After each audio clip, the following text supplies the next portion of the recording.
అమ్మా, 25 సంవత్సరాలుగా ఈ ఊరిలో ఆ సుబ్రహ్మణ్యేశ్వర స్వామి గుడి మూతబడి ఉంది. ఇంతవరకు ఆ గుడిని తెరిపించే సాహసం ఎవ్వరూ చేయలేదు. ఈ రోజు మా అమ్మాయి రామలక్ష్మి ఆ సాహసం చేసింది.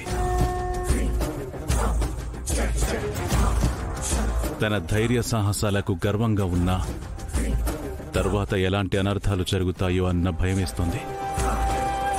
నా కూతుర్ని, ఈ ఊరి జనాన్ని నువ్వే కాపాడాలి తల్లి.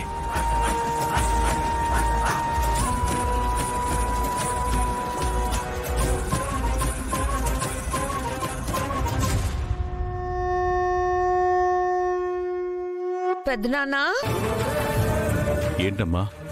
రేపు కార్తీక పౌర్ణమి కదా. రామలక్ష్మి పెళ్లి చేసుకున్న తర్వాత మొట్టమొదటి పండుగ.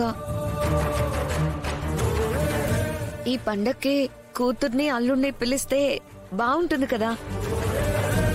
అందరం కలిసి పండుగ జరుపుకోవచ్చు. కళ్ళు లేకపోయినా నిండు మనసుతో ఆలోచించి ఎంత చక్కటి మాట చెప్పావు చారు. అవును బావగారు, రామాని అల్లుడు గారిని పండక్కి ఇంటికి పిలుద్దాం.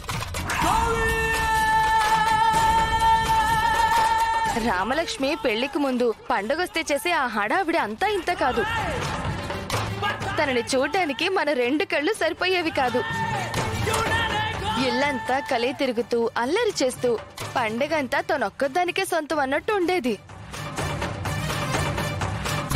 రేపు రామాలో ఆ సంతోషం చూడాలనుంది బావగారు.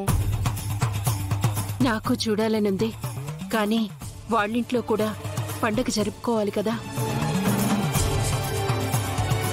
ఇంటికి కోడలొచ్చాక మొదటి పండగ అని వాళ్ళు కూడా ఆలోచిస్తారు కదా. మనం పిలిస్తే రామలక్ష్మి ఖచ్చితంగా వస్తుంది పెద్దనాన్న. అందరం కలిసి కార్తీక పౌర్ణమి సెలబ్రేట్ చేసుకోవచ్చు. కాదనకండి ప్లీజ్, ప్లీజ్ పెద్దనాన్న. పాపం చారు రామాని చూడాలని ఆశపడుతోంది.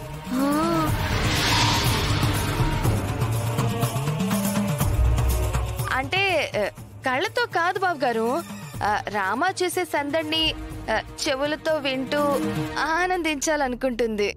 అవును పెద్దనాన్న, ప్లీజ్ పెద్దనాన్న, రామలక్ష్మి వాళ్ళని పిలవండి.